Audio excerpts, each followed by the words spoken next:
டிஎம்கேக்கு பயம் வருமா வராதாங்கிறதான் கேள்வி. கண்டிப்பா அவங்களுக்கு பயம் வரும். ஏன்னா கூட்டணி இல்லாம டிஎம்கே வெற்றி பெற சான்ஸே கிடையாது. கூட்டணி இல்லைன்னு சொன்னா அவங்களுக்கு மட்டுமே ஒரு 22% தான் இருக்கும். பாக்கி எல்லாரையும் சேர்த்து ஒரு பிம்பம் கட்டமைச்சிட்டாங்கன்னு சொன்னா, அதாவது 22 + 2 + 2 அப்படிங்கிறது 26ன்னு ஆகாது, 30 கூட ஆகலாம், 32 கூட ஆகலாம். அந்த மாதிரியான ஒரு சிச்சுவேஷன்ல கூட்டணி வச்சுதான் ஜெயிக்க முடியும். விஜய் கட்சிக்கு அவங்க போயிடுவாங்களா அப்படின்ட்டு ஏற்கனவே 100 சீட் கேட்டிருக்காங்க, அவங்க 70 சீட்டுக்கு ஒத்துக்கிட்டு இருக்கிறாங்க அப்படின்ற மாதிரி சொல்றாங்க. முடிஞ்சா துணை முதல்வர் பதவி கிடைப்பதற்காகவும் ஒரு வாய்ப்புகள் இருக்கு அப்படிங்கிறாங்க. கிரீஷ் சோடங்கர் 4 முறை வந்தாச்சு தமிழ்நாட்டுக்கு. கிரீஷ் சோடங்கர் ஹைகமாண்ட், காங்கிரஸ் ஹைகமாண்டுடைய மேற்பார்வையாளர். வரும்போதெல்லாம் இங்க நிறைய பேர் கம்ப்ளைண்ட் மேல கம்ப்ளைண்ட். யார் மேல? செல்வ பெருந்தகை மேல. காரணம் என்ன? செல்வ பெருந்தகை இன்னைக்கு டிஎம்கேனுடைய கொத்தடிமையா மாறிட்டாரு. டிஎம்கேல கூட இவருடைய அளவுக்கு விசுவாசமான கொத்தடிமைகள் இருக்காங்களா, உடன்பிறப்புகள் இருக்காங்களா? இல்ல.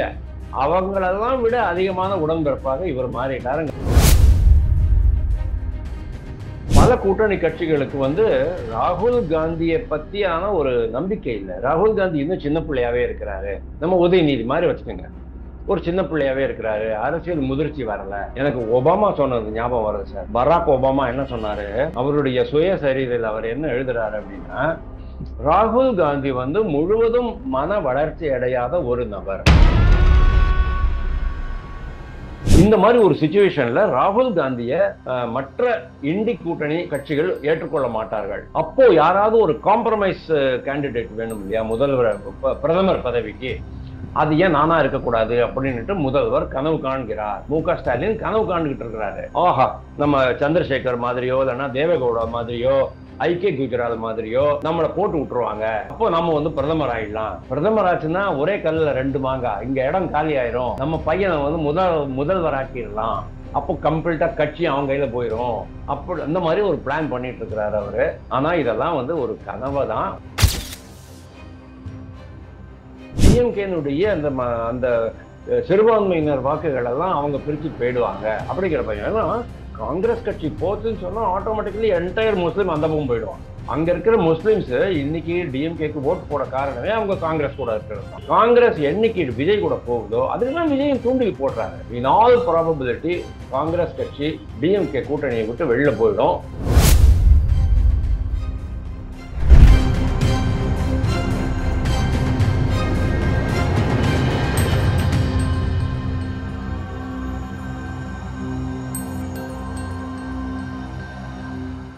ரியலோ நேயர்களுக்கு வணக்கம். இன்று நம்முடன் நேர்காணலுக்காக அரசியல் விமர்சகர் வாசுதேவன் அவர்கள் இணைந்திருக்காங்க. வணக்கம் சார். வணக்கம் சார். ஸ்டாலின் அவர்கள் பீகார்ல பேரணி சென்றது பாத்தீங்கன்னா ராகுல் காந்திக்கு பிளஸ்ஸா ஆர் மைனஸா? தமிழக காங்கிரஸ்ல பாத்தீங்கன்னா விரிசல் ஏற்பட்டிருக்கு. இதற்கு முக்கிய காரணம் விஜய் தான் அவர்கள் சொல்லப்பட்டு இருக்குல்ல, இது எந்த அளவுக்கு உண்மை சார்? இல்ல, அங்க இருக்கிற மக்கள் ஏத்துக்கல. அரசியல்வாதிகளுக்கு வேற வழி கிடையாது. யாராவது ஒருத்தர் சனாதனத்தை பத்தி எதிராக பேசினாலும் கூட அவங்க கூட்டணியில் இருக்காங்கிறதுனால கூட்டணி தர்மத்தை கடைபிடிக்கணுமேங்கிறதுனால வாய மூடிட்டு இருப்பாங்க. ராகுல் காந்திக்கு இது ஒரு பெருமையா அல்லது லாபமா அப்படின்னு கேட்டா, என்னை பொறுத்த வரைக்கும் ராகுல் காந்திக்கு இதனால எந்த லாபமும் கிடையாது. ஆனா டிஎம்கேக்கு லாபம் தான். ஏன்னா டிஎம்கே இன்னைக்கு என்ன பண்ணிட்டு இருக்காங்க அப்படின்னா, அவங்களுக்கு ஒரு பயம் வந்துருச்சு. விஜய் கட்சியினுடைய தாக்கம் தமிழ்நாட்டில் அதிகரிச்சுக்கிட்டு இருக்கு, அவங்களுடைய செல்வாக்கு அதிகரிக்குதுங்கிறத பல கருத்து கணிப்புகள் சொல்லிக்கிட்டு இருக்கிறாங்க. துக்ளக் உதயா கூட சமீபத்தில் ஒரு கருத்து கணிப்புல ரொம்ப கிளியரா சொல்லியிருக்கிறாரு, அவருடைய தாக்கம் பயங்கரமா இருக்கு, அது டிஎம்கே தான் அதிகமா பாதிக்குது.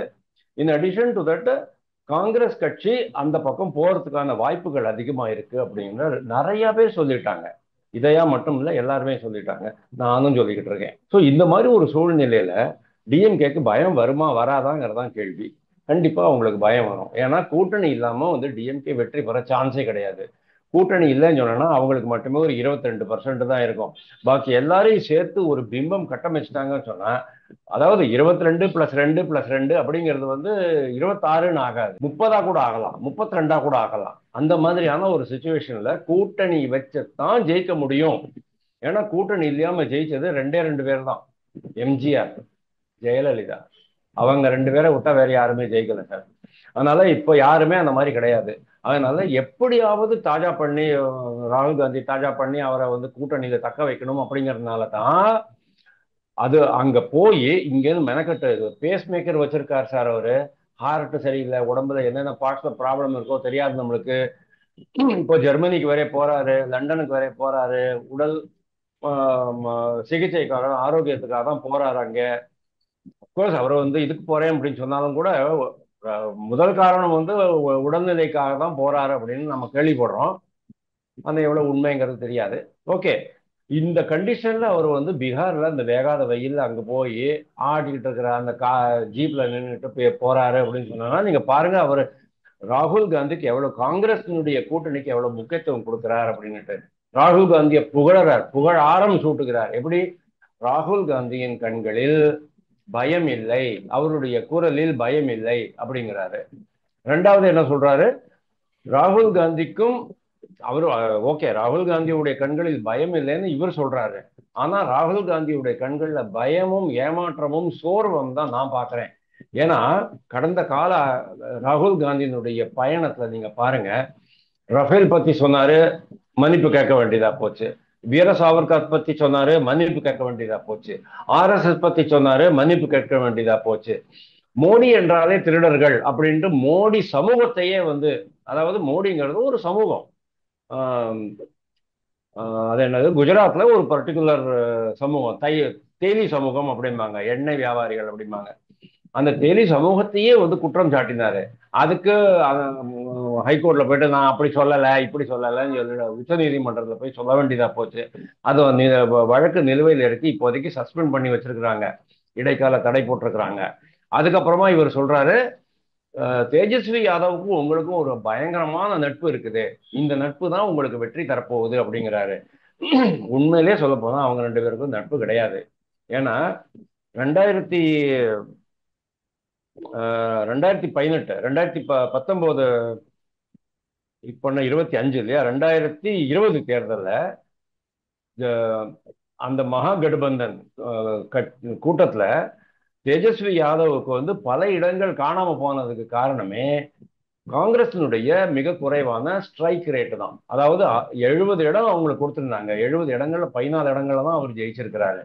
அப்போ தேஜஸ்வி யாதவ் தன்னுடைய ஏமாற்றத்தை ஓப்பனாகவே சொல்லிட்டாரு. காங்கிரஸுக்கு இவ்வளவு சீட் கொடுத்தோம், ஆனா அவங்க சரியா வேலை பண்ணல, பல இடங்கள்ல டெபாசிட் போயிடுச்சு அவங்களுக்கு, அதனால தான் எனக்கு பின்னடைவு ஆயிடுச்சு, அதனால தான் என்னால வந்து முதல்வர் ஆக முடியலங்கிற மாதிரி அவர் சொன்னாரு.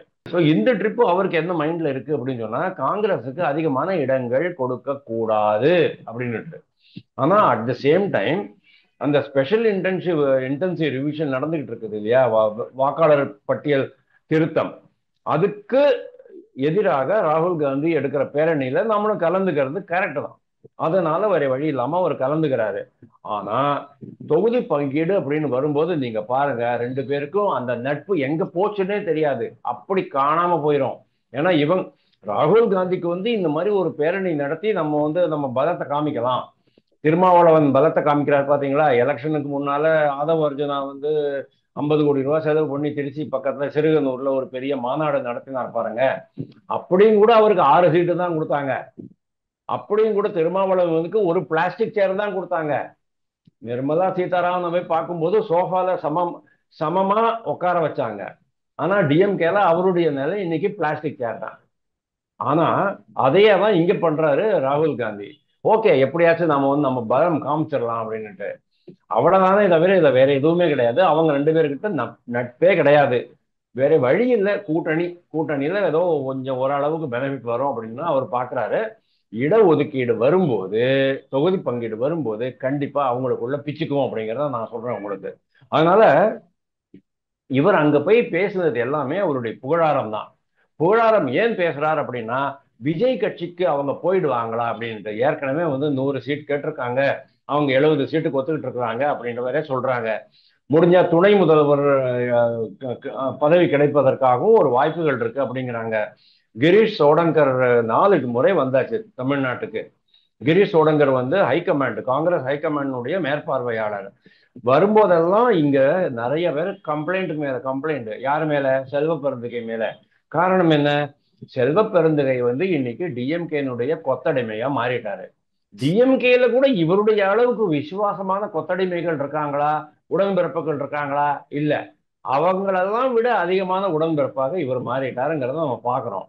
அதனால இன்னுமேலும் காங்கிரஸ் கூட நம்ம, சாரி, டிஎம்கே கூட நம்ம இருந்தோம்னு சொன்னா டிஎம்கேனுடைய ஊழல்கள், அராஜகம், சட்ட ஒழுங்கு சீர்கேடு, என்ன சார், கிட்னி வரைக்கும் போயிடுது சார். என்னென்னலாம் பண்ணல நீங்க, போதைப் பொருள் கலாச்சாரம், கள்ளச்சாராயம் கலாச்சாரம்ங்கிறீங்க, அடிதடிங்கிறீங்க, தனிப்படைங்கிற மாதிரி ஒரு கூலிப்படை கொலைப்படையை வச்சிருக்கிறீங்க போலீஸ்குள்ள. இதெல்லாம் போக ஜாதி சண்டை, 240 ஆணவ கொலை, நெல்லை மாவட்டத்துல மட்டுமே 240 ஆணவ கொலை நடந்திருக்கு. 3500 எஸ்சி எஸ்டி வன்கொடுமை தடுப்பு சட்டத்தின் கீழ் வழக்குகள் பதிவாகி இருக்கின்றன. இவ்வளவுதான் உங்களுடைய இது இது சட்டம் ஒழுங்கு, சமூக நீதி. இந்த மாதிரி ஒரு கண்டிஷன்ல டிஎம்கே கூட போறது நல்லது இல்லைங்கிறது காங்கிரஸ் கட்சி தலைவர்கள் நினைக்கிறாங்க. செல்வ பெருந்தகையை தவிர பாக்கி எல்லாரும் 20 மாவட்ட தலைவர்கள் டெல்லியில உட்காந்துக்கிட்டு செல்வ பெருந்தகையை நீக்குங்கன்னு சொல்லிட்டு இருக்கிறாங்க. பயங்கரமான பிரஷர். ஆனா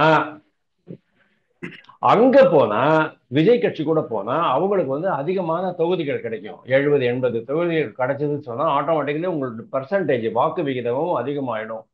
ஒரு 10 இடங்கள்ல வெற்றி அடைய முடியும் அப்படிங்கிற மாதிரி அவங்க கணக்கு போடுறாங்க. இதை முறியடிக்கிறதுக்காகத்தான் கூட்டணியை பத்திரமா வச்சுக்கணுமேங்கிற ஒரு ஒரு நிர்பந்தம் மு.க. ஸ்டாலினுக்கு ஏற்பட்டிருக்கு. டிஎம்கே வந்து ஒரு பெரிய எஃகு கோட்டை, கொள்கை கூட்டணி அப்படிங்கிற மாதிரிலாம் ரொம்ப பிரமாதமா பேசிக்கிட்டு இருந்தாங்க 6 மாசம் முன்னால. அண்ணாமலை என்ன சொன்னாரு, ஒரு செங்கல்லாக உருவோம் அப்படின்னு சொன்னாரு. விரிசல் ஏற்பட்டு விட்டது அப்படின்னு சொன்னாரு. ஆனா இன்னைக்கு உண்மையிலேயே விரிசல் அதிகமாகி அப்படியே அந்த கோட்டை கீழே விழற மாதிரியான ஒரு கண்டிஷன் ஆயிட்டு இருக்கு. டிஎம்கேக்கு 2011 என்ன 23 இடங்கள் ஜெயிச்சாங்க அவங்க. அதை விட மோசமான ஒரு தேர்தல் தோல்வியை நோக்கி டிஎம்கே போயிட்டு இருக்குங்கிறது காங்கிரஸ் கட்சி புரிஞ்சுக்கிட்டு இருக்கிறாங்க. அதனால்தான் அவங்களை விட்டுட்டு விஜய் கூட போகணும்னு ஆசைப்படுறாங்க. இது ஒண்ணுதான் காரணமா இருக்க முடியுமே தவிர வேற வந்து ஒரு மிகப்பெரிய காரணமா இருக்க முடியாது. ஒரே ஒரு எக்ஸ்ட்ரா காரணத்தை நான் சொல்லி முடிச்சிடுறேன். இப்போ நரேந்திர மோடியினுடைய அரசை எப்படியாவது பதவியில இறக்கணும் அப்படின்னு சொல்லிட்டு ஆல் இண்டியால நிறைய பேர் சதி திட்டம் போட்டிருக்கிறாங்க. அவங்களுக்கு துணை புரிபவர்கள் எல்லாம் வந்து ட்ரம்ப் ஆளுங்க, ஜார்ஜ் சோரோஸ் ஆளுங்க, பாகிஸ்தான்ல இருந்து இருக்கிற ஆளுங்க, இவங்கெல்லாம். இதுக்கு வந்து முன்னணியில இருக்கிறது காங்கிரஸ் கட்சி தான். அதைத்தான் 400 இடங்கள் நாங்க ஜெயிப்போம் அப்படின்னு சொல்லிக்கிட்டு இருந்த பாஜக கூட்டணி 240 வந்து நின்னுது. அப்புறம் கூட்டணி கட்சிகளோட சேர்ந்து 293 வந்து நின்னுது அது. ஓகே. அப்படின்னா இந்த இந்த சதி திட்டம் அப்படிங்கிறது தொடர்ந்து நடந்துகிட்டு இருக்கு. பாஜகல இருந்து 37 எம்பிக்களை எப்படியாவது வெளியில ஏத்திடணும். வெளியில பண்ணிட்டோம்னு சொன்னா இவர் ஏக்நாத் ஷிண்டே மாதிரி நம்ம ஆட்சி அமைச்சிடலாம் அப்படின்ட்டு இவங்க பாக்குறாங்க. அந்த சமயத்துல என்ன ஆகும் அப்படின்னா, பல கூட்டணி கட்சிகளுக்கு வந்து ராகுல் காந்தியை பத்தியான ஒரு நம்பிக்கை இல்லை. ராகுல் காந்தி இன்னும் சின்ன பிள்ளையாவே இருக்கிறாரு. நம்ம உதயநிதி மாதிரி வச்சுக்கோங்க, ஒரு சின்ன பிள்ளையாவே இருக்கிறாரு, அரசியல் முதிர்ச்சி வரல. எனக்கு ஒபாமா சொன்னது ஞாபகம் வருது சார். பராக் ஒபாமா என்ன சொன்னாரு, அவருடைய சுயசரிதையில் அவர் என்ன எழுதுறாரு அப்படின்னா, ராகுல் காந்தி வந்து முழுவதும் மன வளர்ச்சி அடையாத ஒரு நபர், வளர்ந்து கொண்டே இருக்கிறார். அதாவது ஒர்க் இன் ப்ரோக்ரஸ் அப்படிம்பாங்க. ஒர்க் முடிச்சு தொலைங்களையா, தொலைக்க மாட்டான். Work in progress. எப்ப பார்த்தாலும் கன்ஸ்ட்ரக்ஷன் நடந்துகிட்டே இருக்கும். சென்னையில கன்ஸ்ட்ரக்ஷன் நடந்துகிட்டே இருப்பாங்க. எந்த பகுதியில போனாலும் ஏதாவது ஒரு கன்ஸ்ட்ரக்ஷன் நடந்துகிட்டே இருக்கும். எப்படா முடிச்சு தொலைக்க போறீங்கன்னு கோபமா வரும் நம்மளுக்கு. அது மாதிரி ஒர்க் இன் ப்ரோக்ரஸ் தான் ராகுல் காந்தி. மன முதிர்ச்சி அடையல, அவருடைய மற்ற ஃபேக்கல்டிஸ் வளரல அப்படின்ட்டு அவர் சொன்னார் பாருங்க. அதனால இந்த மாதிரி ஒரு சுச்சுவேஷன்ல ராகுல் காந்திய மற்ற இண்டி கூட்டணி கட்சிகள் ஏற்றுக்கொள்ள மாட்டார்கள். அப்போ யாராவது ஒரு காம்ப்ரமைஸ் கேண்டிடேட் வேணும் இல்லையா, முதல்வர் பிரதமர் பதவிக்கு. அது ஏன் நானா இருக்கக்கூடாது அப்படின்ட்டு முதல்வர் கனவு காண்கிறார். மு.க. ஸ்டாலின் கனவு காண்டுகிட்டு இருக்கிறாரு. ஆஹா, நம்ம சந்திரசேகர் மாதிரியோ இல்லைன்னா தேவேகவுடா மாதிரியோ ஐ.கே. குஜரால் மாதிரியோ நம்மளை போட்டு விட்டுருவாங்க. அப்போ நம்ம வந்து பிரதமர் ஆயிடலாம்.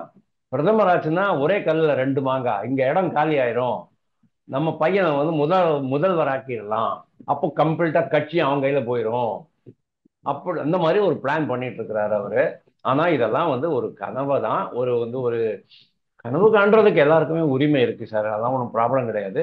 இந்த மாதிரி கூட அவர் என்ன பண்றாரு அப்படின்னா, நான் வந்து ஒரு நான் வந்து எப்பேற்பட்ட ஆளுமை அப்படின்னு சொன்னா, படிக்கிறது துண்டுச்சீட்டு, படிக்கிறது துண்டுச்சீட்டு, அதுலயும் ராகுல் காந்தியா ராஜீவ் காந்தியான்னு தெரியல. ஆனா தன்னைத்தானே ஒரு மிகப்பெரிய உலகளாவிய தலைவர் நினைச்சுக்கிட்டு, என்னை நீங்கள் தமிழ்நாட்டுக்குள் சுருக்க முடியாது, நான் ஆல் இந்தியா பிகர் அப்படிங்கிற மாதிரி காமிச்சுக்கிறாராம். அதுக்கு தான் இந்தி எதிர்ப்புக்கு ஒரு லெட்டர் எழுதினாரு மற்ற மாநில முதல்வர்களுக்கு. பல மாநில முதல்வர்களுக்கு அது ரசிக்கல. யோகேந்திர யாதவ் பயங்கரமா காட்டமா லெட்டர் எழுதி அனுப்பிச்சாரு திருப்பி, என்ன பேசுறீங்க நீங்க அப்படின்னு. அதுக்கப்புறமா அது நின்று போச்சு. மாநில உரிமைகள் மீட்பு மாநாடு நடத்தினாரு. அதுக்கப்புறமா தொகுதி மறுவரையறை மாநாடு நடத்தினாரு. ஒரு 7-8 முதல்வர்கள் வந்திருந்தாங்க. அதுக்கு 4 முதல்வர்கள் இருந்தாங்க. அப்புறமா சில ஆபீசர்ஸ் எல்லாம் வந்தாங்க மற்ற மாநிலங்கள்ல இருந்து. என்ன சொல்றேன் அப்படின்னா, தன்னைத்தானே ஒரு மிகப்பெரிய ஆளுமையாக காட்டிக்கொள்வதற்கு மு க ஸ்டாலின் முயற்சி செய்கிறார் கடந்த 6 மாதங்களாக. இதனுடைய பின்னணி என்ன அப்படின்னா, அவங்க எல்லாருக்குமே தெரியும், நரேந்திர மோடி கவர்மெண்ட் விழுந்து விடும். அதாவது இந்த வெளிநாட்டு உள்நாட்டு சதிகாரர்களுடைய சூழ்ச்சிகள்னால நரேந்திர மோடி அரசுக்கு வீழ்ந்தது. ஒரு பகுதி எம்பிஸ் வெளியேறிட்டாங்க. சந்திரபாபு நாயுடுவையும் நிதிஷ்குமாரையும் கன்வின்ஸ் பண்ணிட்டோம் அப்படின்னா விழுந்துரும். அப்போ அந்த மாதிரி ஒரு சுச்சுவேஷன்ல ஒரு காம்ப்ரமைஸ் பிரதமராக நம்மளை ஏத்துக்க மாட்டாங்களா அப்படிங்கிற ஒரு ஆசை தான் அவருக்கு. ஏன்னா இன்னைக்கு காம்ப்ரமைஸ் கேண்டிடேட் பிரதமராக வேற யாருமே கிடையாது. அரவிந்த் கெஜ்ரிவால் நோ, மம்தா பானர்ஜி நோ, அகிலேஷ் யாதவுக்கு அங்கதான் ஆட்சி பண்ணணும், அதாவது உத்தரப்பிரதேசத்தை விட்டு வரத்துக்கு ஆசை கிடையாது. சிவசேனா உத்தவ் தாக்கரே கட்சிக்கும் அவருக்கும் வந்து அந்த மாதிரியான ஆம்பிஷன் எல்லாம் கிடையாது.